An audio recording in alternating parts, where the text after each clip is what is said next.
네, 민선 8기 강기정 광주시장의 임기가 어느덧 3년이 지났습니다. 광주 시민사회는 과연 이 3년 어떻게 보고 있을까요? 광주경실련이 지난 30일 광주시청에서 민선 8기 강기정 후 3년 시정평가를 위한 기자회견을 가졌는데요. 자, 오늘은 광주경실련의 오주섭 사무처장과 강기정 시장의 시정 3년을 돌아보는 시간 마련했습니다. 지금 오주섭 광주경실련 사무처장 연결되어 있습니다. 처장님 안녕하십니까? 네, 안녕하세요. 예. 자, 처장님 기자회견에서 강기정 시장의 지난 3년을 딱 6글자로 요약을 하셨던데 요란한 빈수레다라는 혹평을 내놓으셨습니다. 상당히 좀 강도가 네네. 센 표현인데요. 네네. 우리 처장님께서는 강기정 후에 지난 3년 평가 총평을 좀 해주신다면요. 네, 시간이 좀 빨리 가는 것 같습니다. 이제 어느덧 민선 8기 강기정 시장의 임기가 3년이 지나서 이제 1년여를 남겨놓고 있습니다. 그렇죠. 예, 돌이켜보면 강기정 시장께서는 광주시 현안 문제가 있었죠. 5+1에 대해서 이제 5가지는 복합 쇼핑몰, 전방 20만기 부지 개발, 어드남 광원단지 개발, 지산 IC 진출로 개통, 배궁광장 지하 차도였고 플러스 1은 공공화 문제였습니다. 굉장히 어려운 문제죠.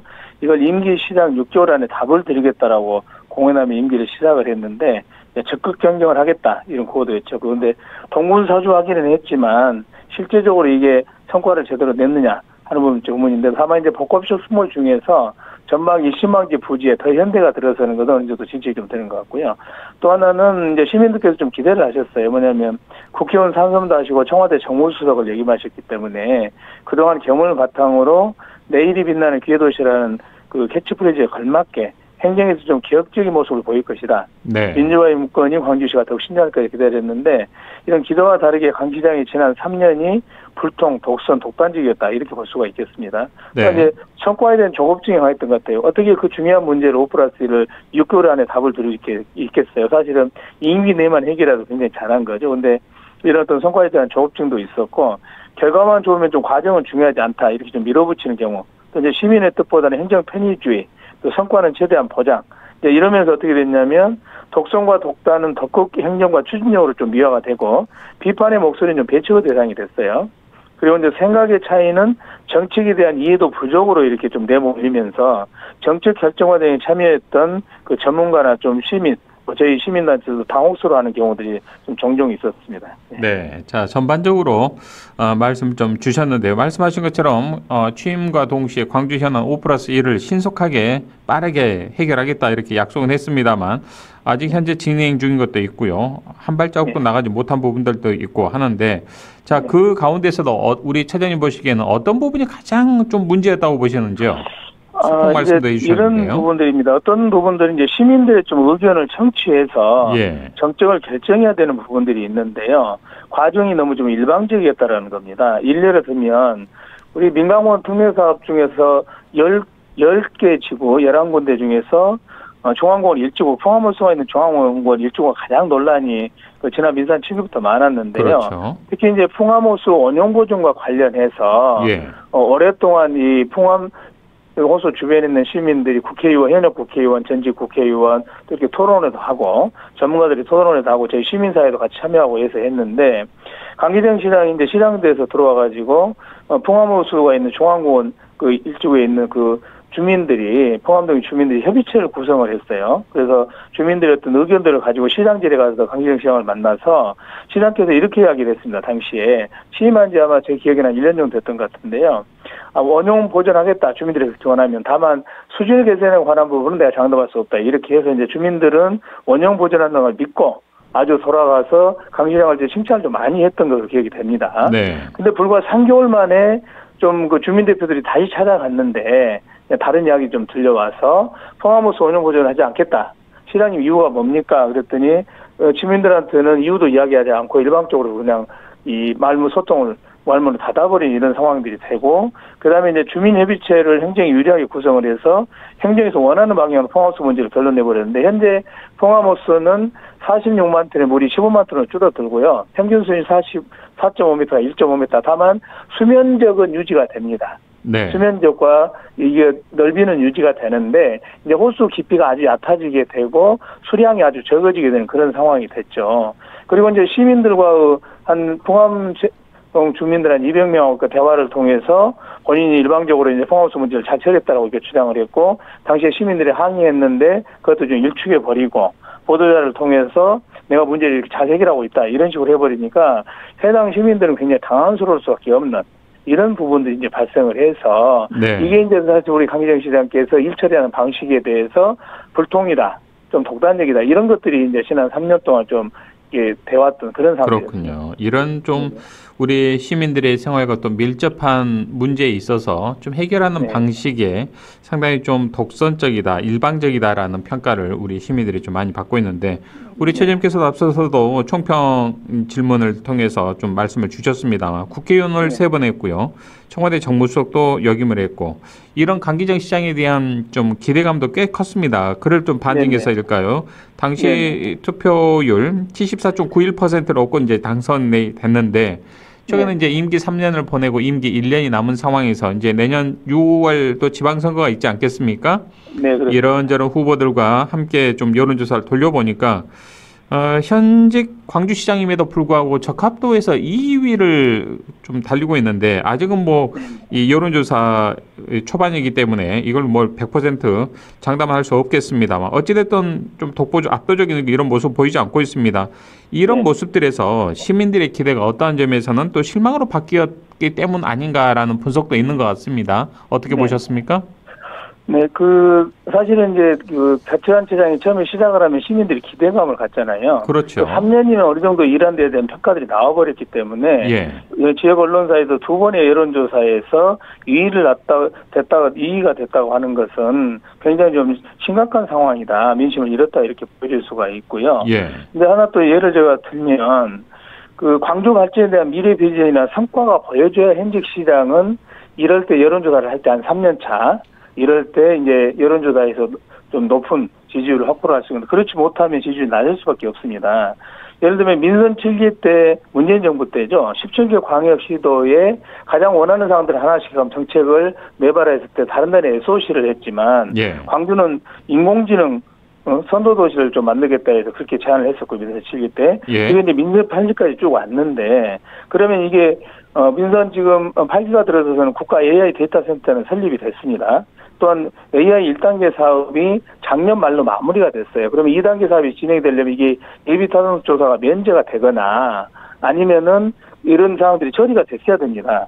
근데 AI 2단계 사업이 지금 연속적으로 진행이 돼야 되는데 예비타당성 조사 면제를 아직 이끌어지 못했어요. 민선 8기가. 그러면서 AI 중심도시 2단계 사업이 차질을 빚고 있죠. 근데 왜 이게 속도감 있게 추진해야 되냐면 벌써 다른 도시에 광주 말고 다른 2개 도시에도 이재명 정부가 공약을 했잖아요. 그렇죠. 나눠서 하겠다. 이러기 때문에 우리가 빨리 선도를 해서 갔어야 되니 그러지 못했고 다만 이제 최근 광기정 시장께서 올해 7월 안에 AI 2단계 사업 몇 타 면제를 이끌어내겠다고 했으니까 지켜는 좀 봐야 되지 않을까 생각이 됩니다. 네.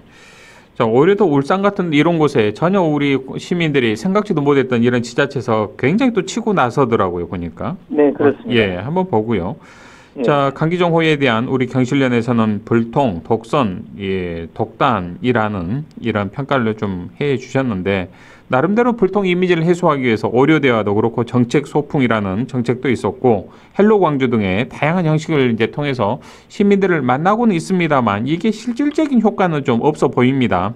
이걸 이제 경실련에서는 우리 광주 경실련에서는 형식적인 소통이다라고 평가 절하하셨는데 실제로 이 같은 좀 소통 정책들이 어떤 한계점이 있다고 보십니까?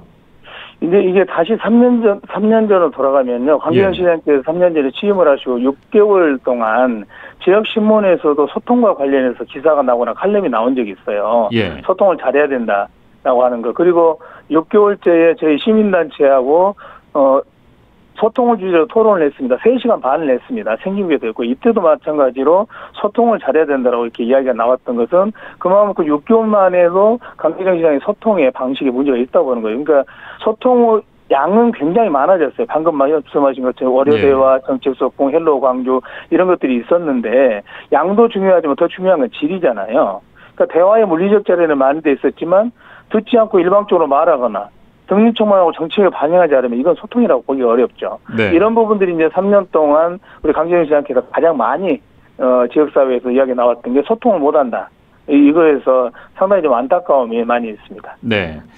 자, 우리 시민사회단체, 우리 광주경실련도 그렇고요. 시민사회단체에서는 또 광주시정에 대한 견제와 감시 역할을 또 해주고 계시는데, 좀, 이 건설적인 비판 등에 대해서 시민단체나 전문가들을 완전히 좀 배제했다라는 지적도 하셨지 않습니까? 시민 참여의 네. 공정성과 투명성 보장, 어떤 좀 문제점이 있었다고 보십니까? 이제 광주시에는 조례에 근거하거나 법률에 근거해서 많은 위원회가 있습니다. 다른 일반적인 위원회들은 어차피 시민들이 참여하거나 또 전문가들이 공모과정을 통해서 참여해서 활동을 하는데 시민들 생활에 밀접하게 영향을 끼치는 중요한 이 위원회들이 있습니다. 가령 예를 들면 도시계획위원회 같은 경우입니다. 예. 또 우리가 광주시가 지금 광주 글로벌 모터스 때문에 지금도 거기가 지금 노사간의 문제가 심각하잖아요. 그게 지금 유지가 돼야 되는데 예. 이런 부분에 있어서 위원회를 구성을 할 때 전문가 그룹, 그러니까 좀 쓴소리라는 전문가 그룹이나 또 이 시민단체 활동가 중에도 오랫동안 활동하면서 그 분야에 전문가 되는 분들이 있습니다. 그렇죠. 이런 활동가들을 배제시키는 경우들이 있어서 좀 어려움이 좀 있었어요. 민선 7기 때는 사실은 저희가 그런 부분들을 요구하고 요청하면 듣고 그럼 어떻게 할까 이런 소통들이 가능했었는데 예. 민선 8기에 들어와서는 그런 부분들이 좀 거의 이루어지지 않아서 저희가 여러 가지로 시민들의 생활과 관련해서 위원회에 참여하는데도 아까 말씀드렸죠. 일반적인 위원회는 크게 뭐 달라진 건 없는데 중요한 위원회를 말씀드리는 겁니다. 그러니까요. 그런 데서 좀 애로사항들이 있었습니다. 예. 또 하나 눈에 띄는 대목이 바로 시정평가에 대한 비협조를 지적을 하셨던데 광주시정을 좀 분석해서 어떤 대안을 제시하고 싶어서 자료를 요청해도 전혀 자료가 피드백이 오지 않는다. 굉장히 소극적이다. 자료 제공에. 이런 또 네네. 비판도 하셨던데 이 같은 좀 시정의 태도는 어떻게 보십니까? 이건 이제 단순히 저희가 1년에 한번 시정평가하는데 시정평가할 때 자료 요구를 할 때뿐만 아니라 네. 평상시에도 저희는 이제 언론을 통해서 인지하거나 또 제보가 들어오거나 하는 행정에 관한 사항들이 있습니다. 그럼 저희가 해당 부서나 또 저희 시민단체를 관장하는 부서가 있어서 거기에 자료 요청을 하면 지난 3년 동안 자료가 많이 오면 한 4-5장 아니면 한두 장 A4용지로 이 정도였고요. 예. 특히 이번 같은 경우는 저희가 시정평가 관련해서 미리서 자료 목록을 가지고 좀 요청을 했는데 해당되는 부서들에서 어려움을 좀 호소를 해서 저희가 아예 그러면 정목에 청구를 하겠다. 예. 그럼 해당 부서로 이제 다 가잖아요. 그렇게 해서 한 달여 만에 받았는데 A4용지 한 장이나 두 장. 그동안의 경과, 앞으로 추진 일정, 예. 이 정도에서 도저히 시정평가에 저희가 어떤 참고할 만한 그런 상황이 안 됐어요. 근데 민선 7기 때는 자료들 많이 주기도 했지만 저희가 또 어떤 사항을 적극적으로 물어보면 이건 좀 어떤 사항이냐고 물어보면 적극적으로 답변도 하기도 하고 네. 이런 것은 이렇습니다라고 하기도 하면서 저희가 평가를 하는데 훨씬 더 활발한 상황들이 좀 돼서 그렇군요. 그게 좀 아쉽고 또 민선 7기가 많이 달라진 점 중에 하나다 예. 이렇게 보여집니다. 여기에서 지금 말씀하시는 민선 7기라 하면 이용섭 전 시장 시절을 지금 말씀하시는 네, 그렇습니다. 거죠? 물론 예. 이용섭 시장 때도 결코 뭐 다 긍정적이지 100점 만점에 않았지만 100점은 아니지만 협동호 측면에서는 저희 시민단체가 요청하거나 또 필요한 사항들이 있을 때 하면 이게 어느 정도 원활하게 이렇게 했는데 어찌된 일인지 8기가 들어서면서는 공무원들도 자료를 주는데 굉장히 좀 주저주저해서 어떤 이유인지는 좀 다들 들으시는 청취자분들께서 짐작하시면 될 것 같습니다. 만약에 이 자료가 잘못 나가서 혹여 시정에 대한 비판의 목소리가 우리 시민사회단체를 중심으로 나왔을 경우에 그 후폭풍을 좀 감당할 수 없기 때문에 그러지 않을까 싶어요. 근데 이제 저희가 생각입니다. 저희가 이제 여러 가지 이 정부도 보기도 하고 역대 정부도 많이 봤잖아요. 그러나 어찌됐거나 본인들이 하고 있는 데에서 투명성과 공정성을 가져가면 그럼요. 굳이 그래야 될 이유가 전혀 없잖아요. 그리고 시민들은 요즘에 알 권리가 굉장히 중요합니다. 그래서 정부의 중요한 정책에 대해서도 심지어 일반 시민들도 정보공개 청구를 하고 자료 요청을 하기도 하고 그러잖아요. 그런데 우리 민중과 평화도시랑 광주에서 이렇게 기본적인 시민들의 알 권리, 정보공개 청구를 했음에도 이 A4 한두 장 정도의 자료가 오고 그 내용으로 볼 수 있게 없다고 한다면 그건 좀 문제가 있죠. 다만 우리가 알 수 있는 건 뭐냐면 시청 홈페이지에 들어가면 보도 자료는 많이 나와 있습니다. 그 정도 가지고서 우리가 시정을 다 알기는 어렵잖아요. 그럼요. 또 보도 자료에 감춰진 그 이면도 있지 않겠습니까? 우리가 알 수 없는. 많이 있습니다. 기자님들은 특히나 더 잘 아실 겁니다. 그러니까요. 또 우리도 취재를 하다 보면 좀 그 해당 부서나 실무자들의 어려움도 있지 않겠습니까, 처장님? 이런 부분들이 또 충분히 설명하는 과정에서 10분 이해하는 경우도 있습니다, 처장님. 네, 그래서 저희가 계속 자료 요청을 담당부서 하지 않고 정보공개 청구를 해버린 겁니다. 참 쉽습니다. 그런 대목이요. 예. 자, 그런가 하면 지난달 25일에 있었던 이재명 대통령과의 호남의 마음을 듣다라는 제목의 타운홀 미팅의 후폭풍이 여전히 가시지 않고 있습니다. 그 이후로 네네. 강기정 광주시장이 직원들 정례 조회를 하는 과정에서 눈물도 보였다라는 그런 네네네. 내용도 우리가 접했습니다만 그 당시에 타운홀 미팅 어떻게 보셨습니까, 처장님? 네, 저도 그날 현장에 있었는데요. 아, 그러셨군요. 예. 굉장히 그 이재명 대통령과 우리 광주 연남 시도지사의 대화가 자꾸 이제 좀 엇나가는 부분이 있고, 네. 아까도 말씀했지만 대통령께서는 자꾸 추상적인 설명만 구체적으로 좀 우리한테 요구를 해라라고 했는데 자꾸 설명이 되고, 또 심지어 행정에서 이렇게 이제 참모들로 계시는 분도 한 두세 번 발언을 했는데 광주시 같은 경우는 그건 또 그런 모습을 보여버리고 해서 네. 답답하고 좀 안타까운 마음이 좀 들었습니다. 다만 이제 후속 조치로 광주시와 전라남도가 그때 못한 이야기가 있으면 그런 정책적인 부분들 어차피 대선 때 다 공약사항들에 요청을 했는 사항들인데 예. 구체적으로 실행 계획들을 해서 중요도를 해가지고 국정과제 100대 과제에 빨리 들어갈 수 있도록 네. 노력을 지금 현재도 하고 있는 걸로 알고 있습니다. 그래서 후속 조치를 예. 좀 더 잘하면 되지 않을까 이런 생각도 듭니다. 예, 지금 강기정 광주시장도 오늘 그 후속 대책의 일환으로 또 서울에서 지금 국회 등을 또 대통령실 관계자들도 지금 만나면서 굉장히 또 나름대로 광폭 행보를 좀 펼치고 있는 것 같습니다. 네네, 그런 것도 예, 알고 있습니다. 이런 부분들을 또 우리가 이렇게 방송을 통해서도 잘하고 있는 건 잘하고 있다, 열심히 하고 있다 또 네, 말해주고 있지 않겠습니까? 예, 지금 올해가 감옥이 예. 빨리 끝나고 그 장마가 빨리 끝나고 엄청 지금 묻었잖아요. 그럼요. 사실은 예. 이제 각 시도에 있는 그 수량들이 어떻게 하면 각 시도의 정책 과제들을 국정과제, 100대 과제에 포함시키고 우선시에 포함시킬까 이런 네. 노력들을 많이 하고 있는 것으로 그렇게 생각합니다. 그러니까요. 자, 이번에 타운홀 미팅과 관련해서 좀 추가로 한 가지 더 질문을 드리자면 울산시장에 좀 적극적으로 이재명 대통령을 상대하는 모습에 이번에 시도지사의 모습이 견조지면서 굉장히 좀 많은 비판을 받았던 것 같습니다. 이 모습 네네. 어떻게 좀 바라보셨습니까? 네, 그러니까 이재명 대통령과 울산시장과 대화는 광주처럼 대통령이 지역을 방문해 의견을 듣는 타운홀 미팅이 아니었고요. 예. 그러니까 대한민국 AI 고속도로, 울산 AI 데이터 센터 출범식이 있었는데 여기 이제 이재명 대통령께서 첫 지역 공식 일정으로 광주보다 먼저 참석을 했습니다. 네. 다만 이제 광주와는 형식과 방식이 달라서 차이가 있지는 합니다만 울산시장이 국민의힘 소속이에요. 근데 그렇죠. 울산 지역에 필요한 현안 문제를 대통령이 잘 전달을 했고 언론에서 이 부분을 주목해서 보도를 했습니다. 모 중앙 언론의 기사 제목을 보면 이 대통령 국힘 울산시장 화기의 행정 케미 이렇게까지 좀 그 진보적인 중앙 언론입니다. 네. 근데 여기에서도 이렇게까지 굉장히 호의적으로 제목을 뽑았군요. 호의적으로 보도를 했습니다. 예.